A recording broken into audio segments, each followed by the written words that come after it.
All our lives, we've been told that economics is boring. It's dull. It's not worth the time it takes to understand it. And all our lives, we've been lied to.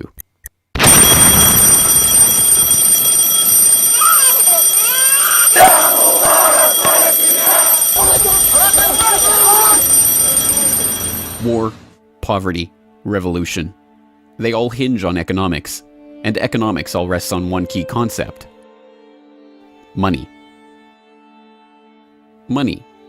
It is the economic water in which we live our lives. We even call it currency. It flows around us, carries us in its wake, drowns those who are not careful. We use it every day, in nearly every transaction we conduct. We spend our lives working for it, worrying about it, saving it, spending it, pinching it. It defines our social status. It compromises our morals. People are willing to fight, die, and kill for it. But what is it? Where does it come from? How is it created? Who controls it? It is a remarkable fact that, given its central importance in our lives, not one person in 100 could answer such basic questions about money as these. So if you were planning a family, you'd want to know where babies come from. Yeah. And this is a lot about banking. So let me ask you, where does money come from? Where does the money come from? Where does any The money... government prints it. It's printed off. Where does money come from? How is new money created? By labor. People work and produce wealth, and the money is supposed to match that wealth. Where does money come from? Well, I have a pretty different outlook on money. It actually comes from, like, trees, right? But why is this? How could we be so ignorant about a topic of such importance? Where does money come from is a basic, childlike question. So why is our only response the childlike answer meant as a joke? It grows on trees. Such a profound state of ignorance could not come about naturally. From the time we are children, we are curious about the world and eager to learn about the way it works. And what could lead to a better understanding of the way the world works than a knowledge of money, its creation and destruction? Yet discussion of this topic is fastidiously avoided in our school years and ignored in our daily life. Our monetary ignorance is artificial, a smoke screen that has been erected on purpose and perpetrated with the help of complicated systems and insufferable economic jargon. But it doesn't take an economist to understand the importance of money. Deep down, we all know that the wars, the poverty, the violence we see around us hinges on this question of money. It seems like a 1,000-piece jigsaw puzzle just waiting to be solved. And it is. The puzzle pieces, taken together, create an image of the Federal Reserve, America's central bank and the heart of the country's banking system.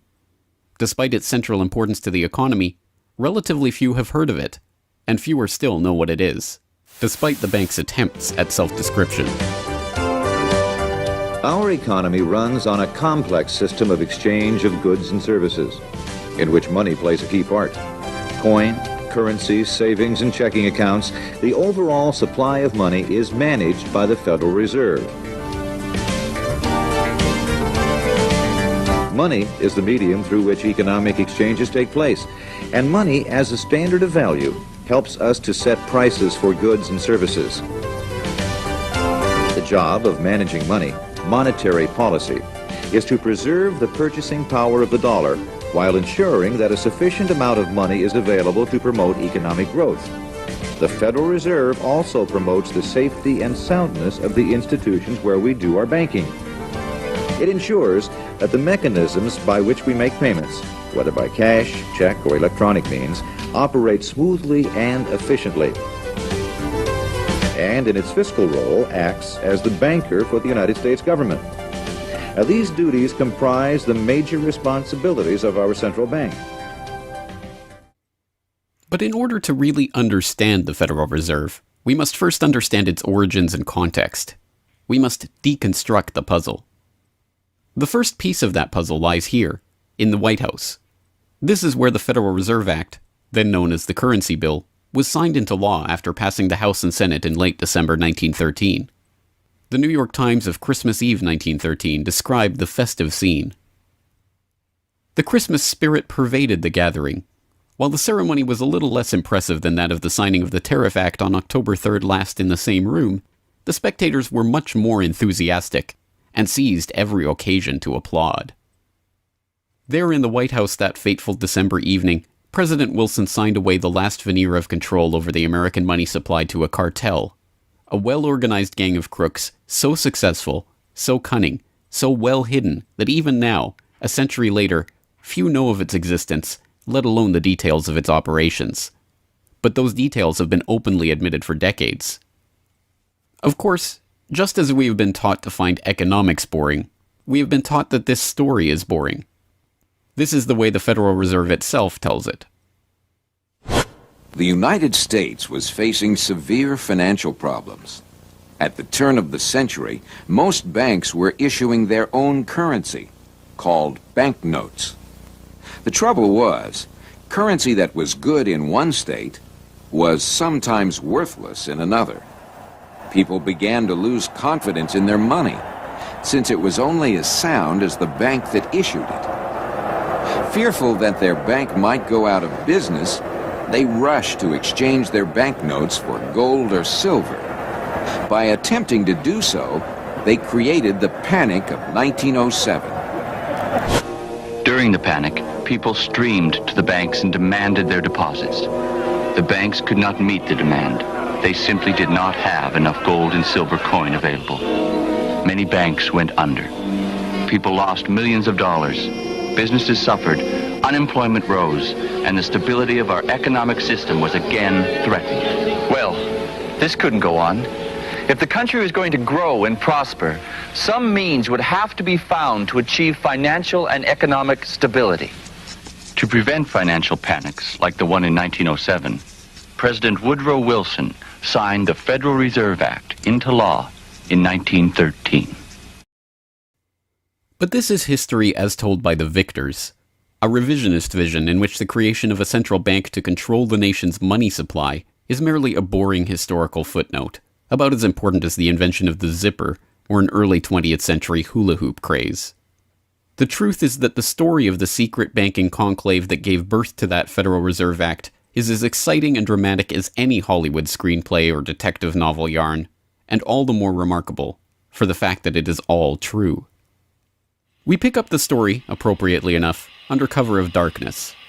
It was the night of November 22nd, 1910, and a group of the richest and most powerful men in America were boarding a private rail car at an unassuming railroad station in Hoboken, New Jersey. The car, waiting with shades drawn to keep onlookers from seeing inside, belonged to Senator Nelson Aldrich, the father-in-law of billionaire heir to the Rockefeller dynasty, John D. Rockefeller Jr.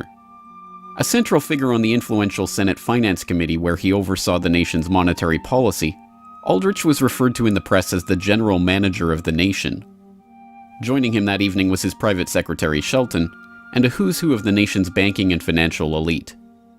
A. Piatt Andrew, the Assistant Treasury Secretary, Frank Vanderlip, President of the National City Bank of New York, Henry P. Davison, a senior partner of J.P. Morgan Company, Benjamin Strong Jr., an associate of J.P. Morgan and president of Bankers Trust Co., and Paul Warburg, heir of the Warburg banking family and son-in-law of Solomon Loeb of the famed New York investment firm Kuhn, Loeb and Company. The men had been told to arrive one by one after sunset to attract as little attention as possible. Indeed, secrecy was so important to their mission that the group did not use anything but their first names throughout the journey, so as to keep their true identities secret even from their own servants and waitstaff.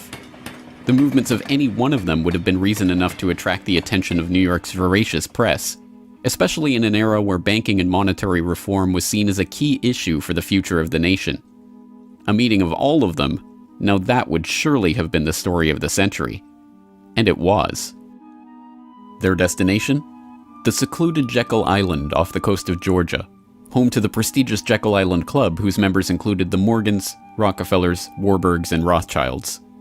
Their purpose? Davison told intrepid local reporters who had caught wind of the meeting that they were going duck hunting.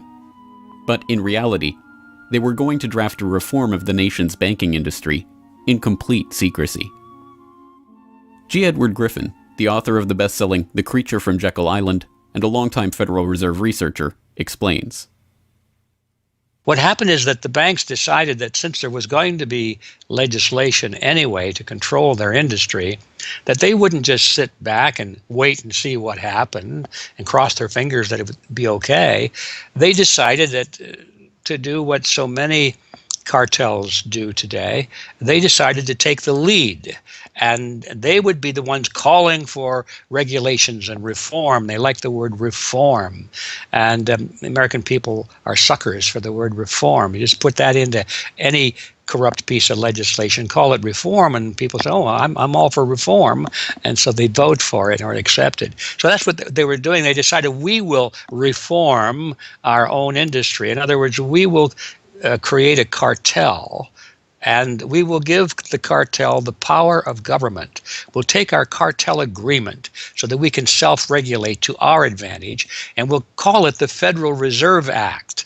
And then we'll take this cartel agreement to Washington and convince those idiots there to pass it into law.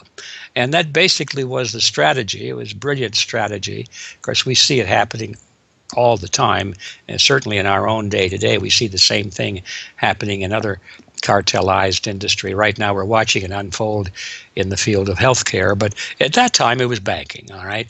And so the banking cartel wrote their own rules and regulations, called it the Federal Reserve Act, got it passed into law, and it was very much to their liking because they wrote it.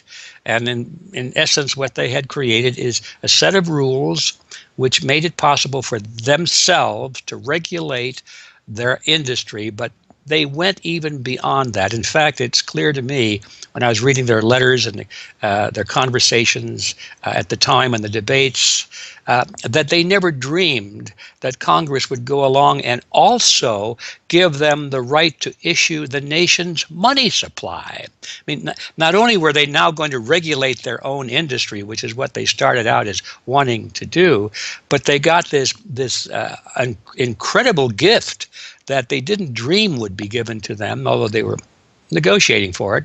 And that was Congress gave them the authority to issue the nation's money. And Congress gave away the sovereign right to issue the nation's money to the private banks. And so all of this was in the Federal Reserve Act, and the American people were joyous because they were told and they were convinced that this was finally a means of controlling this big creature from Jekyll Island. Amazingly enough, they were successful, not just in conspiring to write the legislation that would eventually become the Federal Reserve Act, but in keeping that conspiracy a secret from the public for decades. It was first reported on in 1916 by Bertie Charles Forbes, the financial writer who would later go on to found Forbes magazine. But it was never fully admitted until a quarter century later, when Frank Vanderlip wrote a casual admission of the meeting in the February 9th, 1935 edition of the Saturday Evening Post. I was as secretive, indeed as furtive, as any conspirator. I do not feel it is any exaggeration to speak of our secret expedition to Jekyll Island as the occasion of the actual conception of what eventually became the Federal Reserve System. Over the course of their 9 days of deliberation at the Jekyll Island Club, they devised a plan so overarching, so ambitious, that even they could scarcely imagine that it would ever be passed by Congress. As Vanderlip put it, discovery of our plan, we knew, simply must not happen, or else all our time and effort would be wasted. If it were to be exposed publicly that our particular group had got together and written a banking bill, that bill would have no chance whatever of passage by Congress. So what precisely did this conclave of conspirators devise at their Jekyll Island meeting? A plan for a central banking system to be owned by the banks themselves, a system which would organize the nation's banks into a private cartel that would have sole control over the money supply itself. At the end of their 9-day meeting, the bankers and financiers went back to their respective offices content in what they had accomplished. The details of the plan changed between its 1910 drafting and the eventual passage of the Federal Reserve Act, but the essential ideas were there. But ultimately, this scene on Jekyll Island, too, is just one piece of a larger puzzle. And like any other puzzle piece, it has to be seen in its wider context for the bigger picture to become visible. To understand the other pieces of the puzzle and their importance in the creation of the Federal Reserve, we have to travel backward in time. The story begins in late 17th century Europe. The 9 Years' War is raging across the continent as Louis XIV of France finds himself pitted against much of the rest of the continent over his territorial and dynastic claims. King William III of England, devastated by a stunning naval defeat, commits his court to rebuilding the English navy. There's only one problem: money. The government's coffers have been exhausted by the waging of the war, and William's credit is drying up. A Scottish banker, William Patterson, has a banker's solution. A proposal to form a company to lend £1 million to the government at 6% plus £5,000 management fee, with the right of note issue. By 1694, the idea has been slightly revised, a £1.2 million loan at 8% plus £4,000 for management expenses, but it goes ahead. The magnanimously titled Bank of England is created. The name is a carefully constructed lie, designed to make the bank appear to be a government entity. But it is not. It is a private bank owned by private shareholders for their private profit, with a charter from the king that allows them to print the public's money out of thin air and lend it to the crown. What happens here at the birth of the Bank of England in 1694 is the creation of a template that will be repeated in country after country around the world. A privately controlled central bank lending money to the government at interest, money that it prints out of nothing. And the jewel in the crown for the international bankers that creates this system is the future economic powerhouse of the world, the United States. In many important respects, the history of the United States is the history of the struggle of the American people against the banksters that wish to control their money. By the 1780s, with colonies still fighting for independence from the crown, the bankers will get their wish. In 1781, the United States is in financial turmoil. The Continental, the paper currency issued by the Continental Congress to pay for the war, has collapsed from overissue and British counterfeiting. Desperate to find a way to finance the end stages of the war, Congress turns to Robert Morris, a wealthy shipping merchant who was investigated for war profiteering just 2 years earlier. Now, as Superintendent of Finance of the United States from 1781 to 1784, he is regarded as the most powerful man in America, next to General Washington. In his capacity as Superintendent of Finance, Morris argues for the creation of a privately owned central bank deliberately modeled on the Bank of England that the colonies were supposedly fighting against. Congress, backed into a corner by war obligations and forced to do business with the bankers just like King William in the 1690s, acquiesces and charters the Bank of North America as the nation's first central bank. And exactly as the Bank of England came into existence loaning the British Crown £1.2 million, the BNA started business by loaning $1.2 million to Congress. By the end of the war, Morris has fallen out of political favor and the Bank of North America's currency has failed to win over a skeptical public. The BNA is downgraded from a national central bank to a private commercial bank chartered by the state of Pennsylvania. But the bankers have not given up yet. Before the ink is even dry on the Constitution, a group led by Alexander Hamilton is already working on the next privately owned central bank for the newly formed United States of America. So brazen is Hamilton in the forwarding of this agenda that he makes no attempt to hide his aims or those of the banking interests he serves. A national debt, if it is not excessive, will be to us a national blessing, he wrote in a letter to James Duane in 1781. It will be a powerful cement of our union. It will also create a necessity for keeping up taxation to a degree which, without being oppressive, will be a spur to industry. Opposition to Hamilton and his debt-based system for establishing the finances of the U.S. is fierce. Led by Jefferson and Madison, the bankers and their system of debt enslavement is called out for the force of destruction that it is, with Thomas Jefferson writing, "The spirit of war and indictment, since the modern theory of the perpetuation of debt, has drenched the earth with blood and crushed its inhabitants under burdens ever accumulating." Still, Hamilton proves victorious. The first Bank of the United States is chartered in 1791 and follows the pattern of the Bank of England and the Bank of North America almost exactly. A privately owned central bank with the authority to loan money that it creates out of nothing to the government. In fact, it is the very same people behind the new bank as were behind the old Bank of North America. It was Alexander Hamilton, Robert Morris's former aide, who first proposed Morris for the position of financial superintendent, and the director of the old Bank of North America, Thomas Willing, is brought in to serve as the first director of the first Bank of the United States. Meet the new banking bosses, same as the old banking bosses. In the first 5 years of the bank's existence, the U.S. government borrows $8.2 million from the bank, and prices rise 72%. By 1795, when Hamilton leaves office, the incoming Treasury Secretary announces that the government needs even more money and sells off the government's meager 20% share in the bank, making it a fully private corporation. Once again, the U.S. economy is plundered while the private banking cartel laughs all the way to the bank that they created. By the time the bank's charter comes due for renewal in 1811, the tide has changed for the money interests behind the bank. Hamilton is dead, shot to death in a duel with Aaron Burr. The bank-supporting Federalist Party is out of power. The public are wary of foreign ownership of the central bank, and what's more, don't see the point of a central bank in time of peace. Accordingly, the charter renewal is voted down in the Senate, and the bank is closed in 1811. Less than a year later, the U.S. is once again at war with England. After 2 years of bitter struggle, the public debt of the U.S. has nearly tripled from $45.2 million to $119.2 million. With trade at a standstill, prices soaring, inflation rising, and debt mounting, President Madison signs the charter for the creation of another central bank, the Second Bank of the United States, in 1816. Just like the two central banks before it, it is majority privately owned and is granted the power to loan money that it creates out of thin air to the government.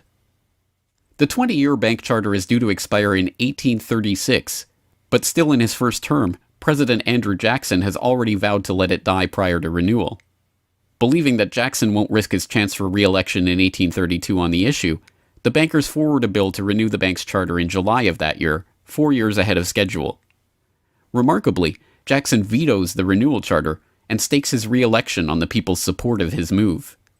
In his veto message, Jackson writes in no uncertain terms about his opposition to the bank. Whatever interest or influence, whether public or private, has given birth to this act, it cannot be found either in the wishes or necessities of the executive department, by which present action is deemed premature, and the powers conferred upon its agent not only unnecessary, but dangerous to the government and country. It is to be regretted that the rich and powerful too often bend the acts of government to their selfish purposes. If we cannot at once, in justice to interests vested under improvident legislation, make our government what it ought to be, we can at least take a stand against all new grants of monopolies and exclusive privileges, against any prostitution of our government to the advancement of the few at the expense of the many, and in favor of compromise and gradual reform in our code of laws and system of political economy. The people side with Jackson, and he's re-elected on the back of his slogan, "Jackson and no bank." The president makes good on his pledge.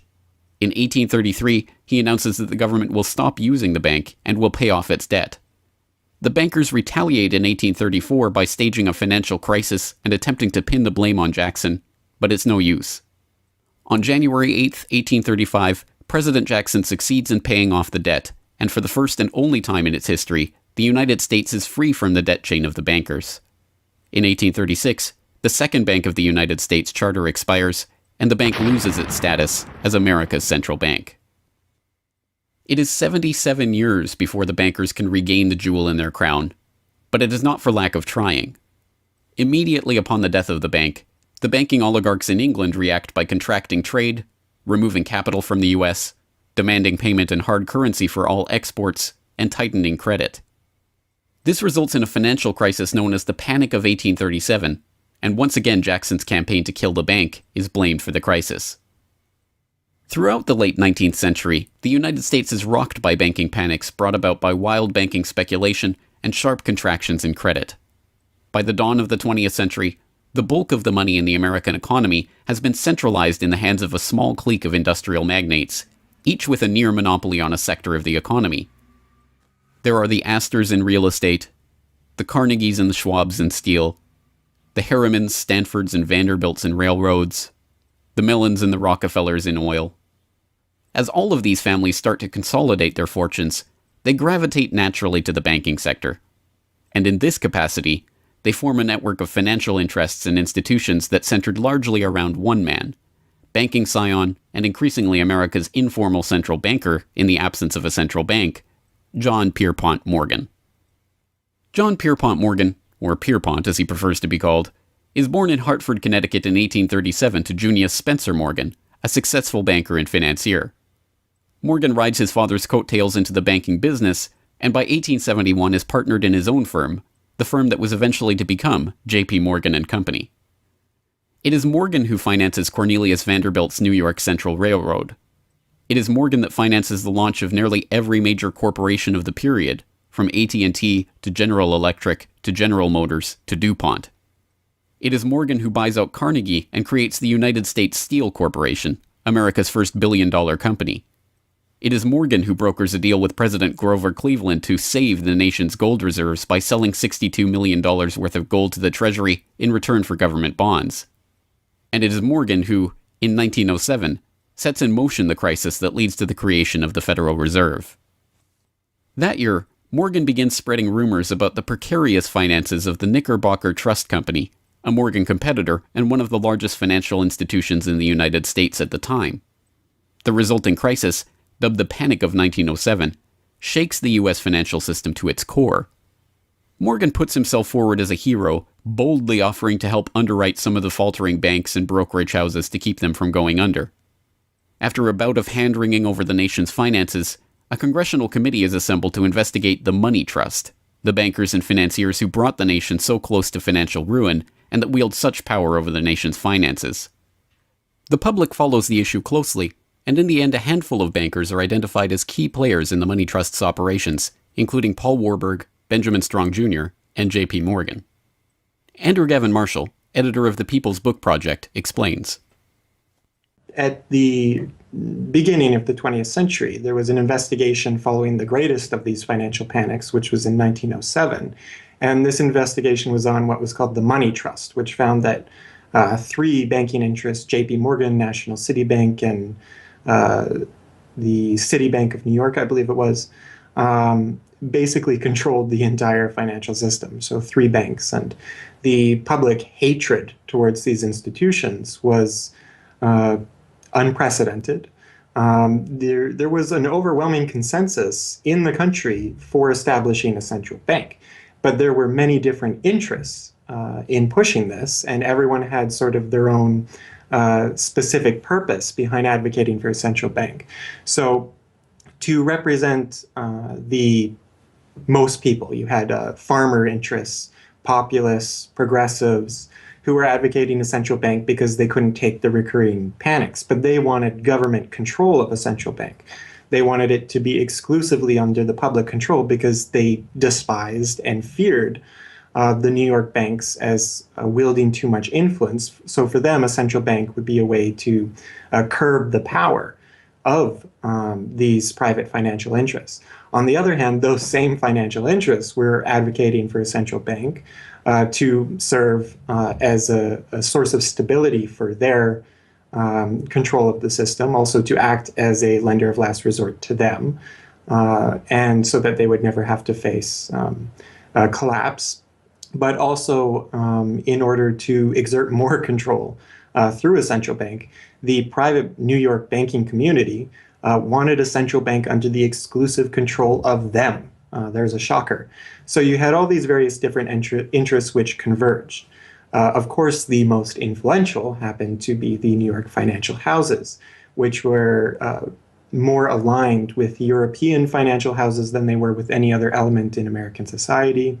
The main individual behind the founding of the Federal Reserve was Paul Warburg, who was a partner with Kuhn, Loeb and Company, European banking house. His brothers were prominent bankers in Germany at that time, and he had, of course, close connections with every major financial and really big industrial firm in the United States, and most of those existing in Europe.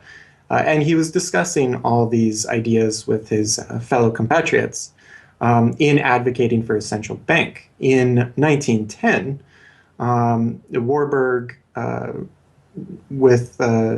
the support of a senator named Senator Aldrich, whose family later married into the Rockefeller family. Again, I'm sure just a coincidence, but Aldrich invited Warburg and a number of other bankers to a private secret meeting on Jekyll Island, just off the coast of Georgia, where they met in 1910 to discuss the construction of a central bank in the United States, but one which, of course, would be owned and serve the interests of the private bankers. Aldrich then, in 1911, presented this as the Aldrich Plan or the Aldrich Bill in the US Congress, and it was actually voted out. The public, suspicious of Senator Aldrich's banking connections, ultimately reject the Jekyll Island Cabal's Aldrich Plan. The cabal does not give up, however. They simply revise and rename their plan, giving it a new public face, that of Senator Robert Owen and Representative Carter Glass. In the end, the money trust that was behind the Panic of 1907 uses the public's own outrage against them to complete their consolidation of control over the banking system. The newly retitled Federal Reserve Act is signed into law on December 23, 1913, and the Fed begins operations the next year.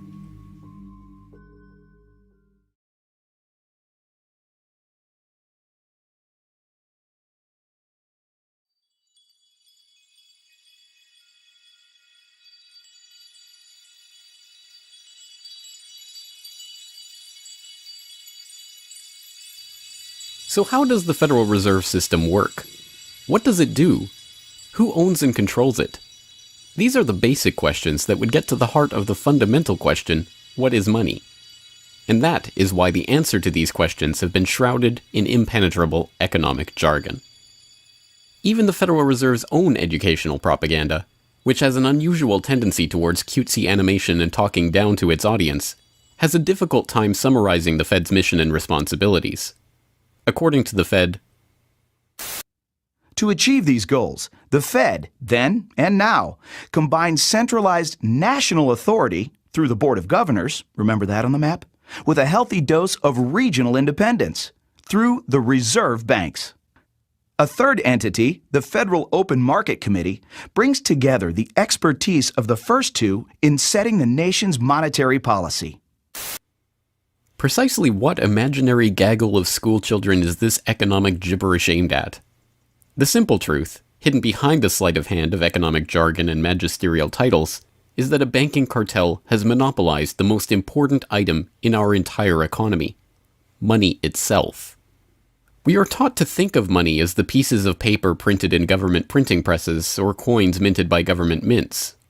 While this is partially true, in this day and age, the actual notes and coins circulating in the economy represent only a tiny fraction of the money in existence.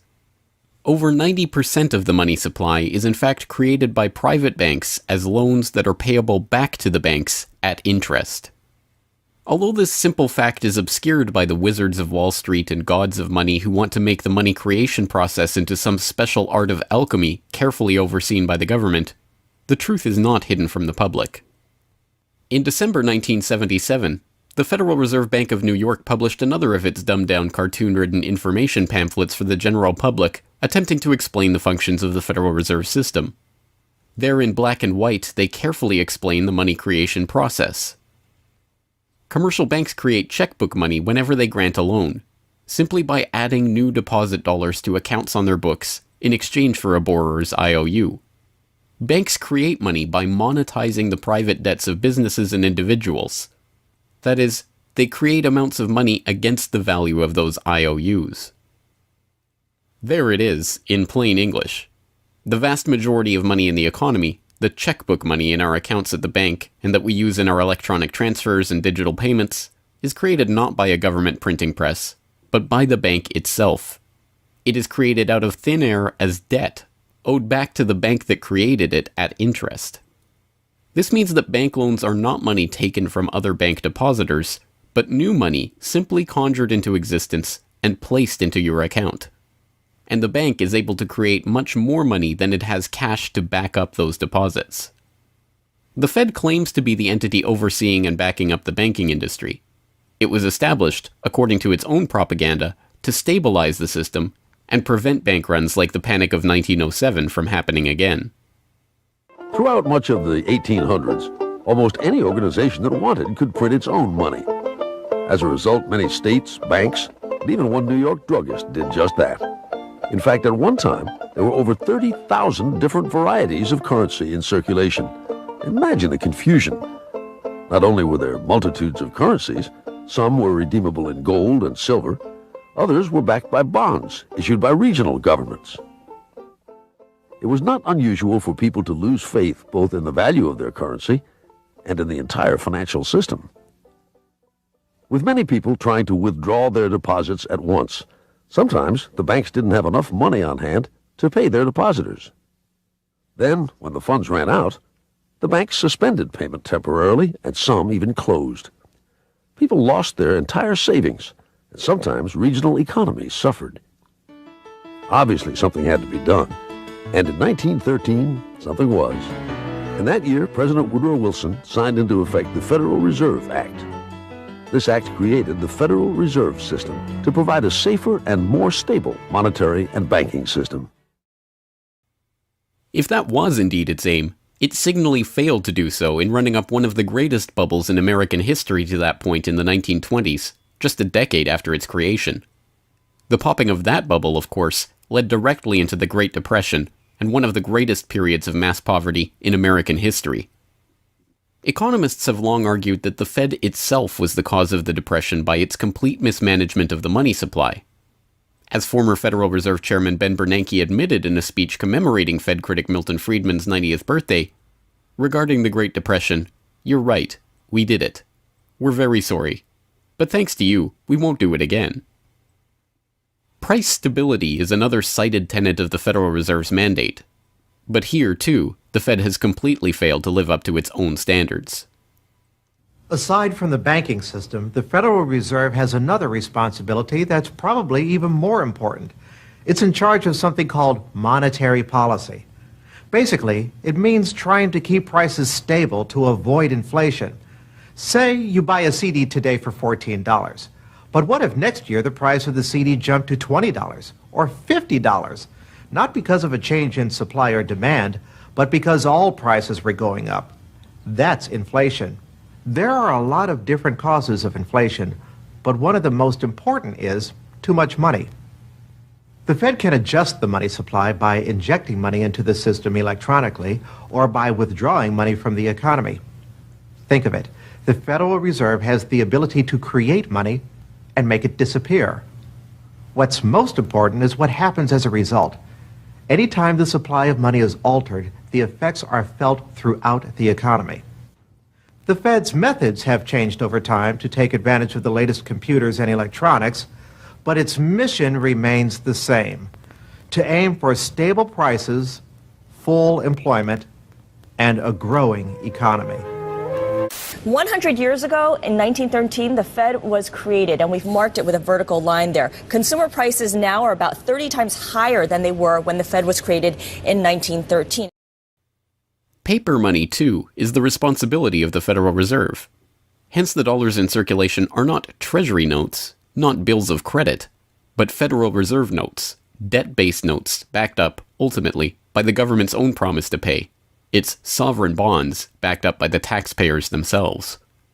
At one time, the Federal Reserve banks were legally required to keep large stockpiles of gold in reserve to back up these notes. But that requirement was abandoned, and today the notes are backed up mostly by government securities. The Fed no longer keeps any actual gold on its books, but gold certificates issued by the Treasury and valued not at the spot price of $1,300 per troy ounce, but an arbitrarily fixed statutory price of $42 2/9 per ounce. But I do have one question. During the crisis or any time that you're aware of, has the Federal Reserve or Treasury participated in any gold swaps arrangements?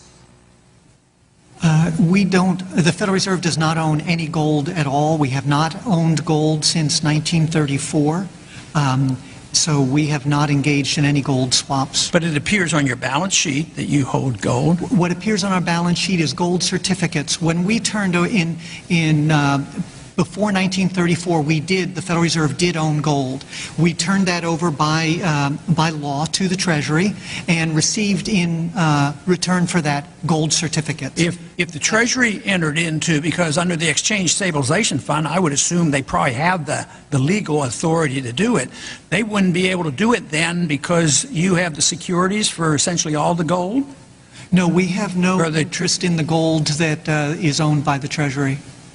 We have simply an accounting document that is called gold certificates that represents the value at a statutory rate and still that we gave to the Treasury in 1930. And still measured at $42 an ounce, which makes no sense whatsoever. Clearly, there is a discrepancy between what we are led to believe is motivating the Fed and what it actually does.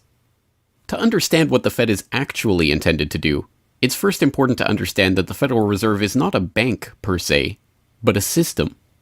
This system codifies, institutionalizes, oversees, and undergirds a form of banking called fractional reserve banking, in which banks are allowed to lend out more money than they actually have in their vaults. The whole process starts, the process of decay and corruption starts with something called fractional reserve banking. That's the technical name for it. And what that really means is that as the banking institution developed over several centuries, starting, of course, in Europe, it developed the practice of legalizing a certain dishonest accounting procedure. In other words, in the very, very beginning, if you want to go all the way back, people would bring their gold or silver to the banks for safekeeping. And they say, give us a paper receipt. And we don't want to guard our silver and our gold because, people could come in the middle of the night and they could kill us or tie us up and threaten us, and they'll get our gold and silver, so we can't really guard it. We'll take it to the bank and have them guard it, and we just want a paper receipt so that we can take the receipt back and get our gold anytime we want. And so in the beginning, money was receipt money. They could then, instead of changing or exchanging the gold coins, they could exchange the receipts, and people would accept the receipts just as well as the gold, knowing they could get the gold. And so these paper receipts being circulated were, in essence, the very first examples of paper money. Well, the banks learned early on that game that here they were sitting on this pile of gold and all these paper receipts out there. People weren't bringing the receipts in anymore. Very few of them, maybe 5%, maybe 7% of the people would bring in their paper receipts and ask for the gold. So they said, why don't we just sort of give more receipts out than we have gold? They'll never know because we only are asked at the best 7% of it, so we can create more receipts for gold than we have, and we can collect interest on that because we'll loan that into the economy and we'll charge interest on this money that we don't really have. And it's a pretty good gimmick, don't you think? And well, yeah, of course. And so that's how fractional reserve banking started. And now it's institutionalized, and they teach it in school. No one ever questions the integrity of it or the ethics of it. They say, well, that's the way banking works. And isn't it wonderful that we now have this flexible currency and we have prosperity and all of this sort of thing? So it all starts with this concept of fractional reserve banking. And the trouble is with that is it works most of the time, but every once in a while, there are a few ripples that come along that are a little bit bigger than the other ripples, and maybe one of them is a wave, and more than 7% will come in and ask for their gold. Maybe 20% will come in, or 30%. And well, now the banks are embarrassed because the fraud is exposed. They say, well, we don't have your gold. What do you mean you don't have my gold? I gave it to you and put it on deposit, and you said you'd safeguard it. Well, we don't have it. We loaned it out. So then the word gets out, and everybody and their uncle comes and lines up for their gold. And of course, they don't have it, and the banks are closed. They have bank holidays, and the banks are embarrassed. They go out of business. People lose their savings, and you have these terrible banking crashes that were ricocheting all around the world prior to this time. And that's what caused the concern. One of the things that caused the concern of the American people, they didn't want that anymore. They wanted to put a stop to that. And that was the whole purpose, supposedly, of the Federal Reserve System, was to put a stop to that. But since the people who designed the plan to put a stop to it were the very ones who were doing it in the first place, you can not be surprised that their solution was not a very good one insofar as the American people were concerned. Their solution was to expand it. Not to control it, but to expand it. See, prior to that time, this little game of fractional reserve banking was localized at the state level. Each state was doing its own little fractional reserve banking system. Each state, in essence, had its own Federal Reserve. Central banks were authorized by state law to do this sort of thing, and that was causing all this problem. And so the Federal Reserve came along and said, well, no, we're not going to do this at the state level anymore because look at all the problem it's causing. We're going to consolidate it all together, and we're going to do it at the national level. The key to this system, of course, is who controls this incredible power to regulate the economy by setting reserve requirements and targeting interest rates. The answer to this question, too, has been deliberately obscured. The Federal Reserve System is a deliberately confusing mishmash of public and private interests, reserve banks, boards and committees, centralized in Washington and spread out across the United States. So you have the Federal Reserve Board in Washington, appointed by the president. That's the only part of this system that is directly dependent upon the government for input. That's the federal part, that the government, the president specifically, gets to choose a few select governors. The 12 regional banks, the most influential of which is the Federal Reserve Bank of New York, essentially based in Wall Street to represent Wall Street, is representative of the major Wall Street banks who own shares in the private, not federal, but private Federal Reserve Bank of New York. All the other regional banks are also private banks. They vary according to how much influence they wield. But the Kansas City Fed is influential, the St. Louis Fed, the Dallas Fed. But the New York Fed is really the center of this system. And precisely because it represents the Wall Street banks who appoint the leadership of the New York Fed. So the New York Fed has a lot of public power, but no public accountability. It has no oversight. It does not answer to Congress the way that the chairman of the Federal Reserve Board of Governors does. And even then, the chairman of the Federal Reserve Board, who is appointed by the president, does not answer to the president. He does not answer to Congress. He goes to Congress to testify, but the policy that they set is independent. So they have no input from the government. The government can't tell them what to do, legally speaking. And of course, they don't. Do you think it would cause problems for the Fed or for the economy if that legislation was to pass? My concern about the legislation is that if the GAO is auditing not only the operational aspects of our programs and the details of the programs, but is making judgments about our policy decisions, that would effectively be a takeover of monetary policy by the Congress, a repudiation of the independence of the Federal Reserve, which would be highly destructive to the stability of the financial system, the dollar, and our national economic situation. The Federal Open Market Committee is responsible for setting interest rates. Now, this committee, which is enormously powerful, has as its membership the governor and vice chair of the Federal Reserve Board. But the Federal Open Market Committee, most of the membership is the presidents of the regional Federal Reserve banks representing private interests. So they have significant input into setting the interest rates. Interest rates are not set by a public body, they're set by private financial and corporate interests. And that's whose interests they serve, of course. The reason that the Federal Reserve goes to such great lengths to make its organizational structure as confusing as possible is to cover up the massive conflicts of interest that are at the heart of the system. The fact is that the Federal Reserve System is comprised of a board of governors, 12 regional banks, and an open market committee. The privately owned member banks of each Federal Reserve Bank vote on the majority of the Reserve Bank's directors, and the directors vote on members to serve on the Federal Open Market Committee, which determines monetary policy. What's more, Wall Street is given a prime seat at the table, with tradition holding that the president of the powerful New York Federal Reserve Bank be given the vice chairmanship of the FOMC and be made a permanent committee member. In effect, the private banks are the key determinants in the composition of the FOMC, which regulates the entire economy. According to the Fed, its monetary policy decisions do not have to be approved by the president or anyone else in the executive or legislative branches of government, It does not receive funding appropriated by the Congress, and the terms of the members of the Board of Governors span multiple presidential and congressional terms.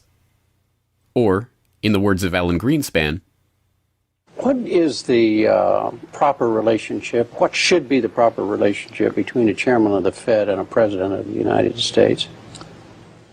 Well, first of all, the Federal Reserve is an independent agency, and that means basically that there is no other agency of government which can overrule actions that we take.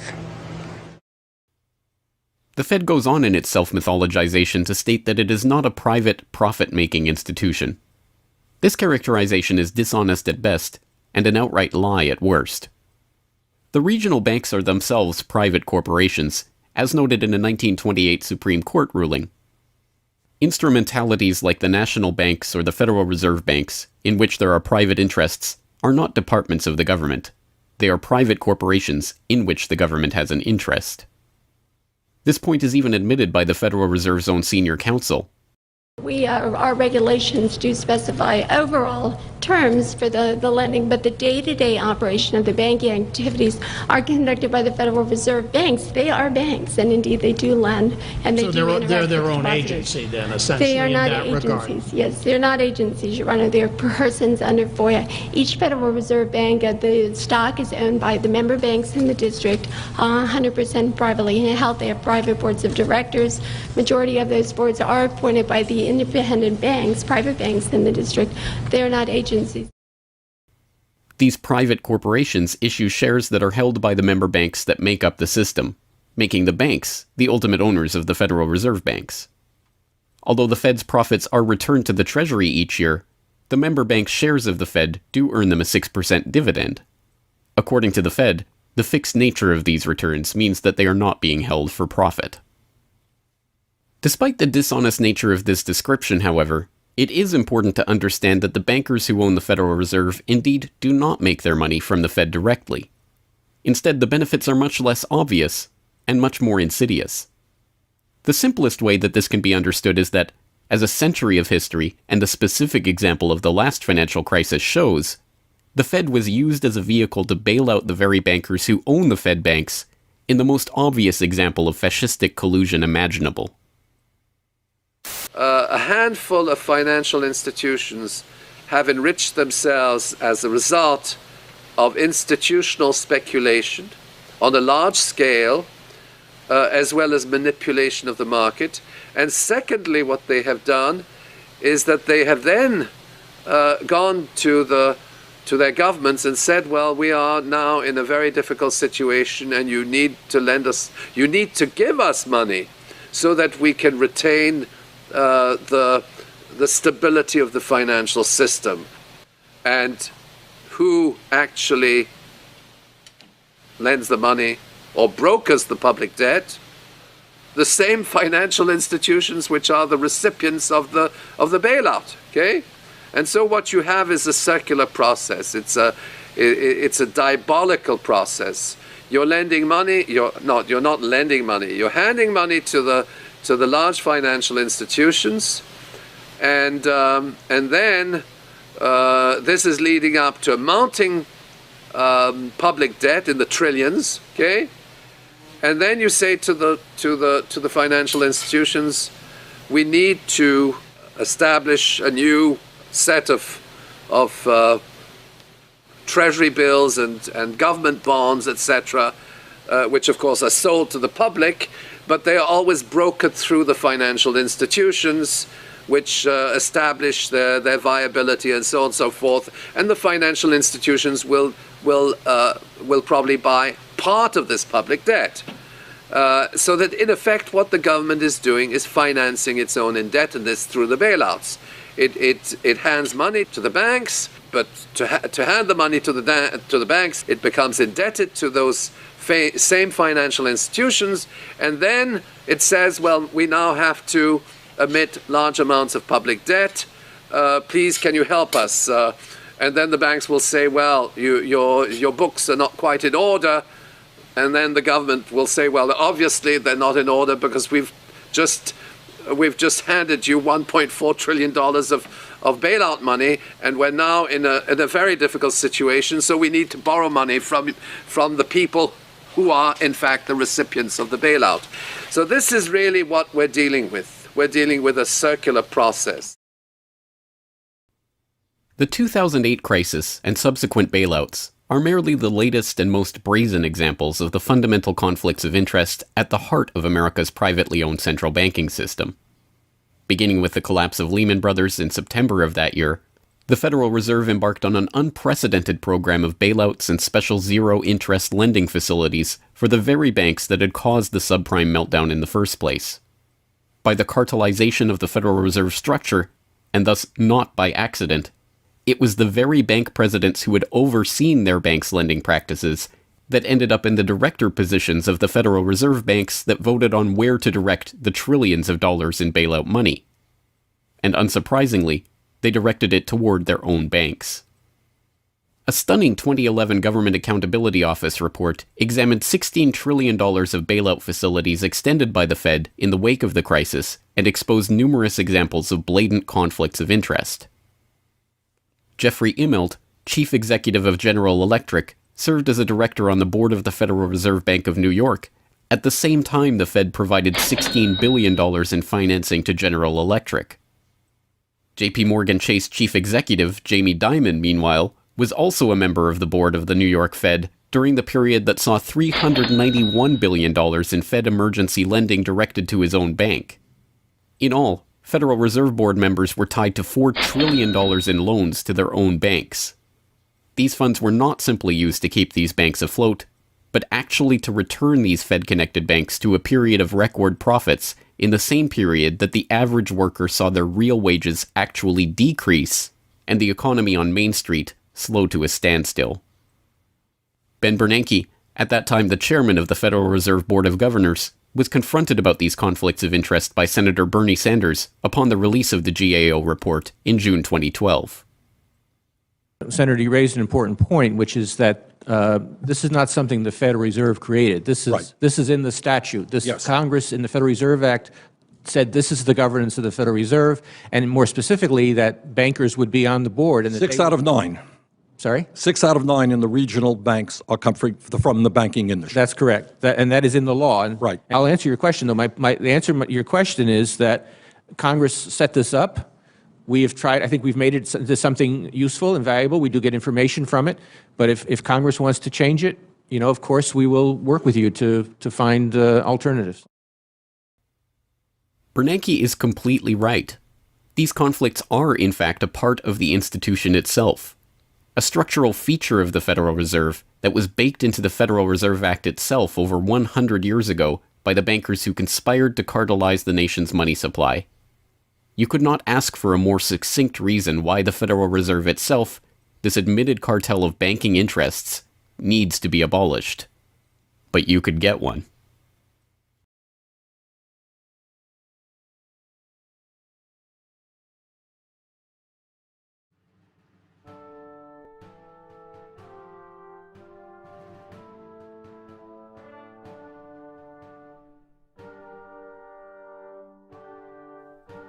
We now know that for centuries, the people of the United States have been at war with the international banking oligarchs. That war was lost, seemingly for good, in 1913 with the creation of the Federal Reserve. With the passage of the Federal Reserve Act, President Woodrow Wilson consigned the American population to a century in which the money supply itself has depended on the whims of the banking cabal.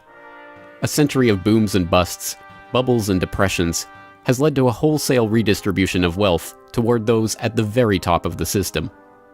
At the bottom, the masses toil in relative poverty, single-income households becoming double-income households out of necessity, their quality of life being slowly eroded as the Federal Reserve notes that pass for dollars are themselves devalued. Worse yet, the fraud itself perpetuates Alexander Hamilton's persistent myth that a national debt is necessary at all. The U.S. is now locked into a system whereby the government issues bonds to generate the funds for their operations, bonds that are backed up by the taxation of the public's own labor. The perpetrators of this fraud, meanwhile, remain in the shadows, largely ignored by a general public that could instantly recognize the latest Hollywood heartthrob or pop idol, but have no clue what the head of Goldman Sachs or the New York Fed does, let alone who they are. This cabal bear allegiance to no nationality, no philosophy or creed, no code of ethics. They are not even motivated by greed, but power. The power that the control of the money supply inevitably brings with it. After a person has all the money in the world that you could possibly use to buy anything you want, what's left to capture your imagination? And the answer, of course, is power. Power over people. Now, money is power over people, but there's another power over people as well, and that is the political power, the social power. And I think this has now become the dominant driving force of these people. They've already got the money. They've got it locked down. Now they're striving for this new world order, as their name for it. They want all of the world into one political unit, which they dominate, not only with money, but with military and psychological means and education and media and propaganda. They want total control over every human on the planet. And by golly, they're moving pretty rapidly in that direction. It did not take long for this lust for power to rear its head. In 1921, just 7 years after the Fed began operations, the same JP Morgan-connected banking elite that founded the Federal Reserve incorporated an organization called the Council on Foreign Relations with the goal of taking over the foreign policy apparatus of the United States, including the State Department. In this quest, it was remarkably successful. Although there are only about 4,000 members in the organization today, its membership has included 21 Secretaries of Defense, 18 Treasury Secretaries, 18 Secretaries of State, 16 CIA directors, and many other high-ranking government officials, military officers, business elite, and, of course, bankers. The first director of the CFR was John W. Davis, J.P. Morgan's personal lawyer and a millionaire in his own right. Together with its sister organizations in Britain and elsewhere around the world, these groups would work together toward what they called a New World Order of total financial and political control directed by the bankers themselves. As Carroll Quigley, noted Georgetown historian and mentor of Bill Clinton, wrote in his 1966 work, Tragedy and Hope, A History of the World in Our Time, the powers of financial capitalism had a far-reaching aim, nothing less than to create a world system of financial control in private hands, able to dominate the political system of each country and the economy of the world as a whole. This system was to be controlled in a feudalist fashion by the central banks of the world acting in concert, by secret agreements arrived at in frequent private meetings and conferences. The apex of the system was to be the Bank for International Settlements in Basel, Switzerland, a private bank owned and controlled by the world's central banks, which were themselves private corporations. This is why the bankers and their partners in government and business conspired to bring about the 2008 crisis. Not for the pursuit of money, but power. In the same way the bankers used the panic of 1907 to consolidate their control over the money supply, they hope to use the 2008 crisis and subsequent panics, which they themselves have created, to consolidate their political control. The International Summit for the Global Financial Crisis has been expanded from G7 to G20 because the leading 7 developed countries cannot solve the crisis alone. This expanded meeting raises the question whether a new global financial system will be created. So is this some sort of a new world order, which Gordon Brown kind of alluded to? British Prime Minister Gordon Brown has described the quote-unquote guiding principles to be addressed at the summit. They are transparency, sound banking, responsibility, integrity, and get this, global governance, unquote.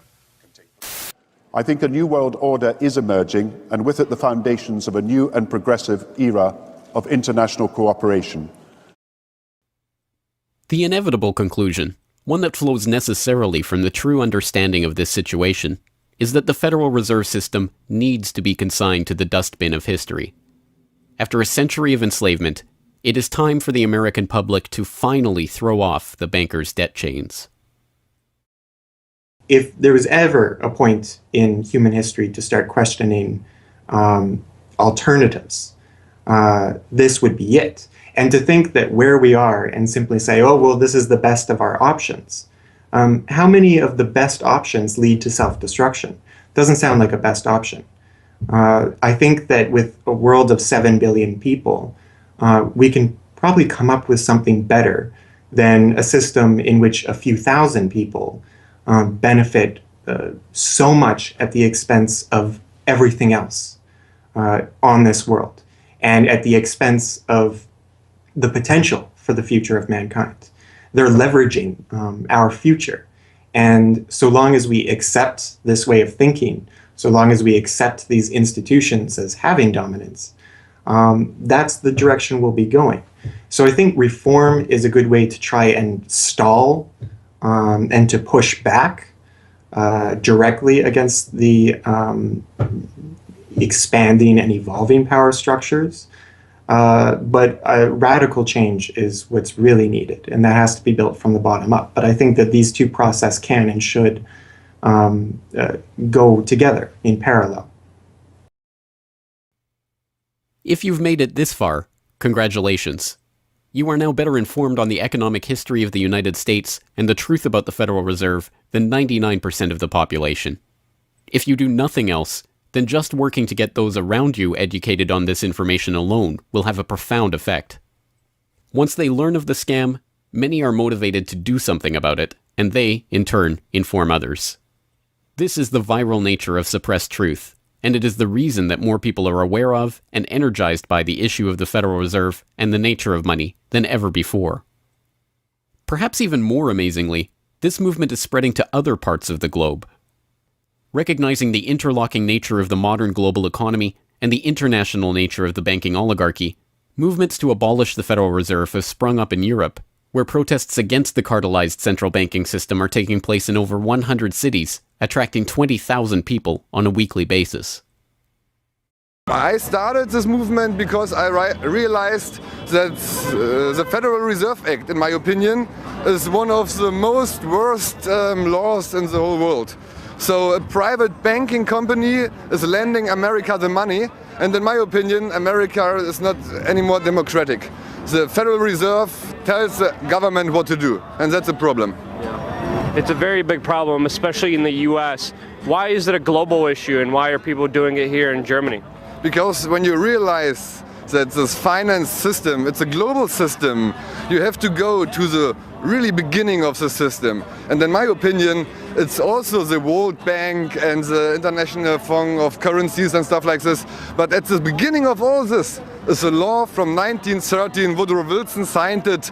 And this is the beginning of all this hardcore capitalism we are suffering right now from. And the only way to stop this is maybe to break this law. But what if the burgeoning movement to end the Fed is successful? What system do people propose as the answer?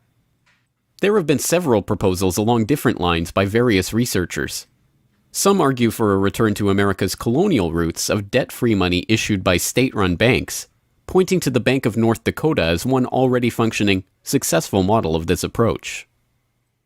We've had two banking systems ever since the 1860s, with the state bank system and the federal bank system. And the federal bank system are the big Wall Street banks, particularly. They dominate the federal system. So they're taking over right now. I mean, in California, we don't even have any local banks where I am. They're now, we had two, and I had accounts in both of them, and they're now, one of them is Chase Bank and the other is U.S. Bank. So they're both big Wall Street banks now. They've been taken over. So if you can keep, it's the local banks that have an interest in serving the local business. The big banks have no interest in making loans to local business. It's too risky. Why should they bother? They've got this virtually free money they can get from the Fed and from each other, and it's much more lucrative to them either to speculate in commodities or other things abroad, or what works very well for them is to buy long-term government bonds at 3%, because these have no capital requirement. The capital requirement for government bonds are zero. So they can buy all of those that they want. Whereas if they buy, let's say, mortgages, or if they make loans for mortgages, or they make loans to businesses, then they have to worry about their capital requirement. And as soon as they've used up all their capital, in other words, $8 of capital will get you $100 of loans, then they can't make any more loans. They have to wait for 30 years till those loans get paid off. So what they do, if they do buy mortgages, is sell them off to investors. And so that was the whole mortgage-backed securities scam that we've seen. They had no motivation to make sure that these borrowers were actually sound borrowers. They just wanted to make a sale, so they sold the stuff to the unwary investors who might be somebody in Iceland or Sweden or pension funds.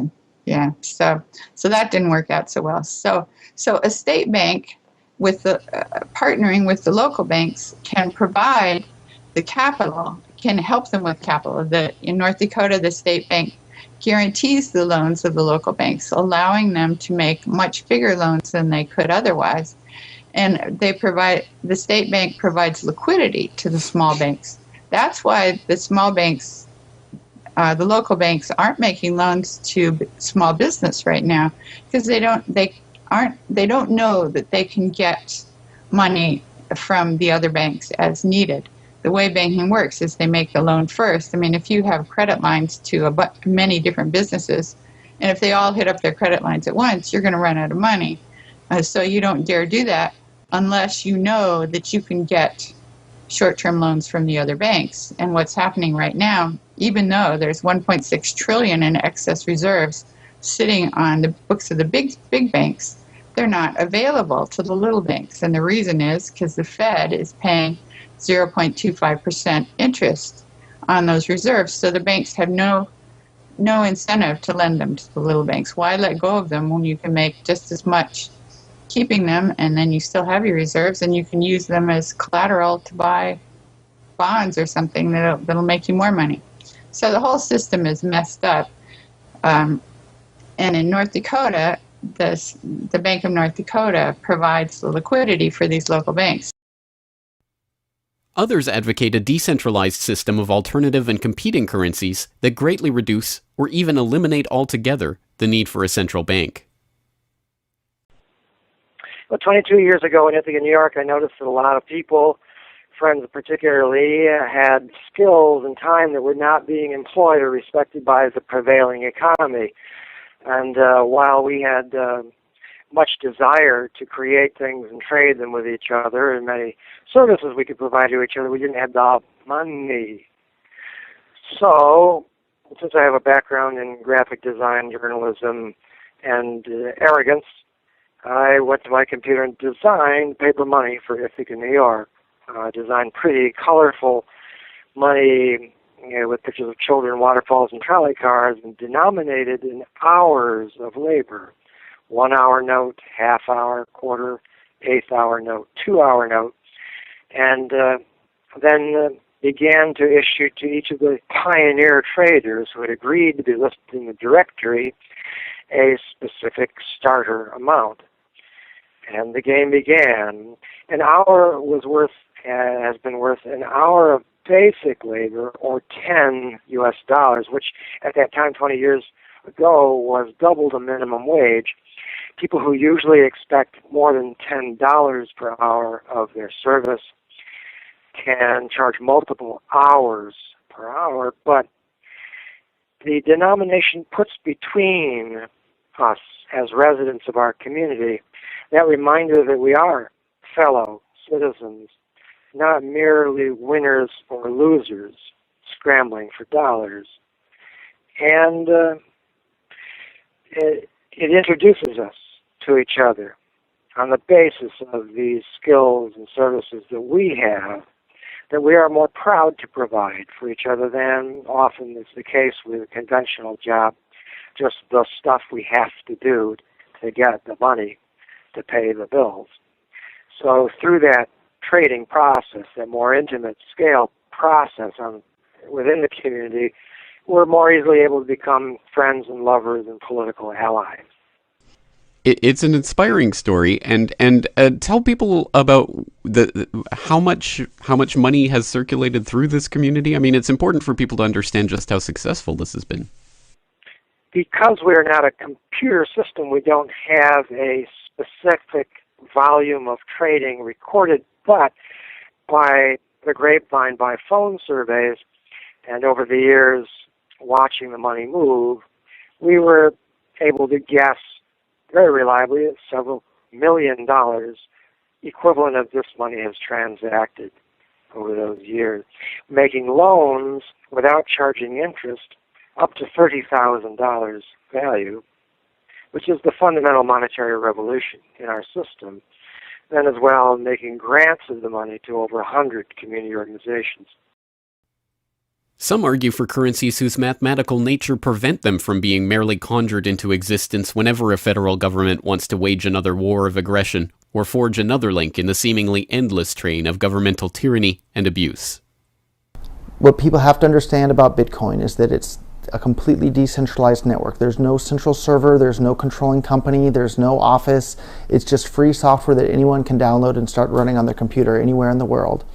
And that the Bitcoins themselves can be transferred to or from anyone anywhere in the world. And it's impossible for any bank or government or entity to block you from sending or receiving those Bitcoins.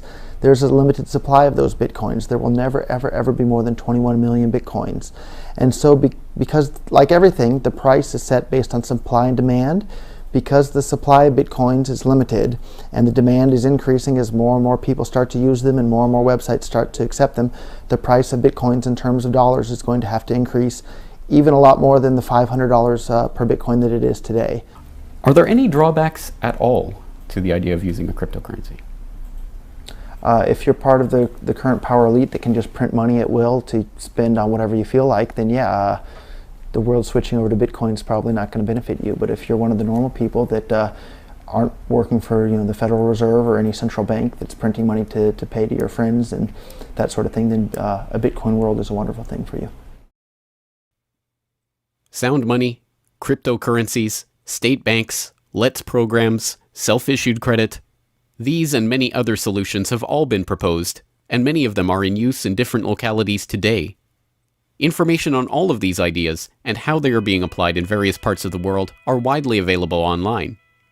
The point is that the question of what money is and how it should be created is perhaps the single greatest question facing humanity as a whole, and yet it is one that has been almost completely eliminated from the national conversation.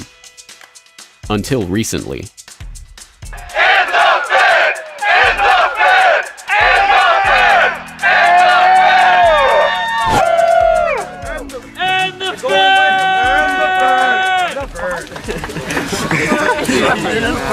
It's not even real paper. What the hell? We need some hands here. End the Fed! End the Fed! End the Fed!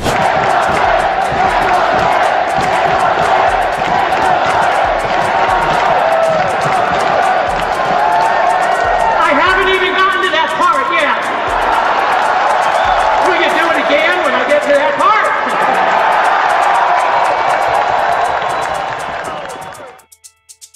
And so the rest of the story is now in our hands. Once we understand the scam that has taken place, the gradual consolidation of wealth and power in the hands of an elite few banking oligarchs, and the growing impoverishment of the masses, all in the name of banking funny money created out of nothing and loaned to the public at interest, we can choose to get active or to do nothing at all. For those who choose to get active, there are some steps that you can take to help change the course of the system. First, follow the links and resources from the transcript of this documentary at corbettreport.com/Federal Reserve to familiarize yourself with the history, the connections, and the functions of the Federal Reserve System. If you can't explain this material to yourself, then you will never be able to teach it to others. Secondly, begin reaching out to others to bring them up to speed on the issue. It can be as simple as broaching this conversation in the Monday morning water cooler talk, or passing out a copy of this documentary, or sending out links to this information to your email list. Insert this topic into your conversations. When people start talking about the national debt, or the state of the economy, or other political talking points, get them to question the roots of these issues, and why there is a national debt at all. Thirdly, when you are able to find or create a group of like-minded people in your area who are engaged with the issue, start a study group on the issue and its solutions. The study group can help source alternative or complementary currencies in the local area, or, if none exist already, The group can form the basis for a community of local businesses and customers who are willing to start experimenting with ways to wean themselves off of the Federal Reserve notes. Fourthly, use the resources at corbettreport.com, including the Federal Reserve information flyer, or hold DVD screenings to attract interest in your group and draw others into studying the true nature of the monetary system. The work of building up an alternative to the current system can seem daunting, even at times overwhelming. But it is important to keep in mind that the Federal Reserve System that seems so monolithic today has only been around for 1 century.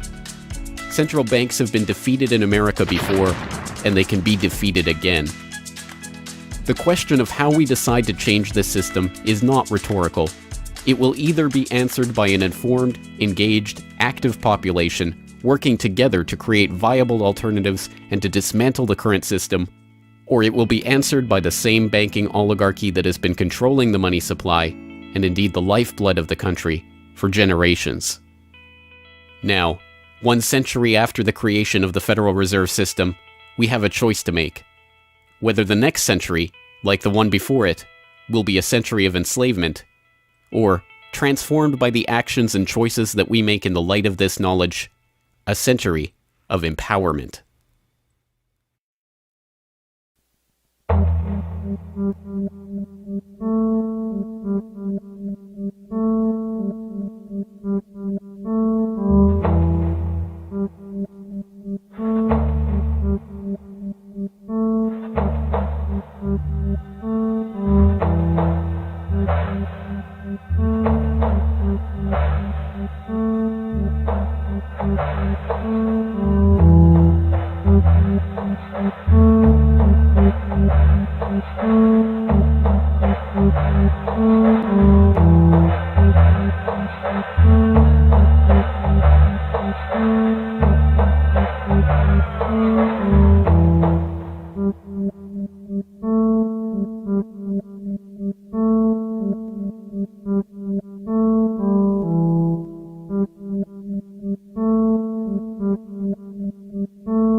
Hello, this is James Corbett of CorbettReport.com, the writer, producer, director, narrator, and just about everything else you can imagine with regards to the documentary that you just finished watching, Century of Enslavement, The History of the Federal Reserve. As I mentioned towards the end of that documentary, if you've made it this far, then you are now better informed about the Federal Reserve, its origins, what it is, how it functions, and why it must be opposed than 99% of the general public. And if you've made it this far, then you are obviously one of the very few who is very eager and motivated to join the rising tide of free humanity that is seeking to throw off the debt chains of the banksters in the United States and around the world. And if you are so motivated, then I have some treats for you. I have some resources that I'd like to direct you to. As I mentioned again towards the end of that documentary, there are some resources up at corbettreport.com that I hope will help you in your quest to better inform yourself and better inform others about the Federal Reserve System. Because once again, if you can't explain this to yourself, then how could you ever hope to explain it to anyone else? So I think the first quest that we must all engage in is to improve our own understanding of the Federal Reserve System and how it functions, and then to spread that information to others. And on that note, once again, if you go to corbettreport.com, you'll be able to find, first and foremost, this documentary itself is, of course, 100% freely available online, which you would know because you're watching this right now. So, of course, there will be links to the YouTube version of this documentary or the downloadable MP4 version on my website. There's also audio MP3 files available for download. All of those, again, freely open to the public, and I do encourage you to send them out to others if you do find it to be a valuable resource yourself. And once you're there at corbettreport.com, you'll find not only the documentary itself, but also a transcript of the documentary, complete with hyperlinks to all of the source documents, videos, articles, all of the information that was used to compile this documentary. So I hope that will be a valuable resource, again, for people who are looking to put this information together in a way that makes sense in their own head, and so that they can see where all of this information is coming from, much of it sourcing from the Federal Reserve itself. So I hope that the hyperlinked transcript will be valuable to people out there who are seeking to broaden their understanding of these topics. And you will also find there a news information pamphlet that I have put together with the help of Mike Krentz of MikeKrentz.com, a graphic designer who's helped me out a lot behind the scenes on the website. As you can tell from the graphics on this documentary, I'm not a graphic designer myself by trade or by training, so I certainly do appreciate Mike's help in putting this information pamphlet together. And this is just a few points that have been addressed in this video, informational points about the Federal Reserve, what it is, and some interesting little teasers to get people interested in this information. You can download and print this off from CorbettReport.com and use it however you like, handing it out to people on the street, using it as a discussion point if you hold a DVD screening, if you want to just post it up in public areas, only where allowed by law, of course. Once again, this is freely available for download and for you to print out and to use to help spread information about the Federal Reserve System. And it's available both in color and black and white and should print nicely onto standard 8.5 by 11 letter size paper. So that will all be up there at the website, along with, of course, an actual DVD version of this documentary. Once again, if you do find this information useful, then I hope you will try to spread it to others. There are a lot of people who prefer the online link, but there will be some people who you cannot reach online. For those people, and for yourself, if you so desire, here is a physical hard copy that you can order from CorbettReport.com for 2,000 Japanese yen. That's about 20 Federal Reserve notes. Because unfortunately, we are trapped in this debt-based bankster-led system. So we do all require these pieces of paper in order to put a roof over our head and food on the table, myself included. So your support is obviously greatly appreciated. And for that 2,000 Japanese yen, about 20 Federal Reserve notes, you'll receive this documentary. Disc 1 containing the documentary itself. Disc 2, the full 1-hour interview with G. Edward Griffin. So I think, again, a valuable resource for people who are looking for more information about the Federal Reserve. So that's available at CorbettReport.com, along with all of this that we've talked about here, the information pamphlet, the hyperlink transcript, all of the various formats this is available in. Once again, I've tried to make this as straightforward as possible and also as detailed as possible so that you can start to further your own exploration and understanding of this system that we're facing. Once again, of course, any way that you choose to get this information out to others is greatly appreciated, but if you do want to send the Corbett Report links around, the best one to use is CorbettReport.com/Federal Reserve. That will have the documentary in the YouTube format, it will have the downloadable MP3 and MP4 formats, it will have the transcript, it will have the downloadable information pamphlet, and it will also have a link to buy the DVD. So all of that will be there at CorbettReport.com/Federal Reserve. Please send people there if you're going to send people anywhere. So once again, I really do salute you for taking time out of your busy day, out of your schedule, to devote yourself to watching and learning and understanding this material, and to helping spread this information and awareness to others, because it is only together that we will ever be able to form the movement that will ultimately turn the tide against the banksters and defeat the Federal Reserve and all of the similarly privately controlled central banks all around the world. So once again, thank you for your time and attention. I'm James Corbett.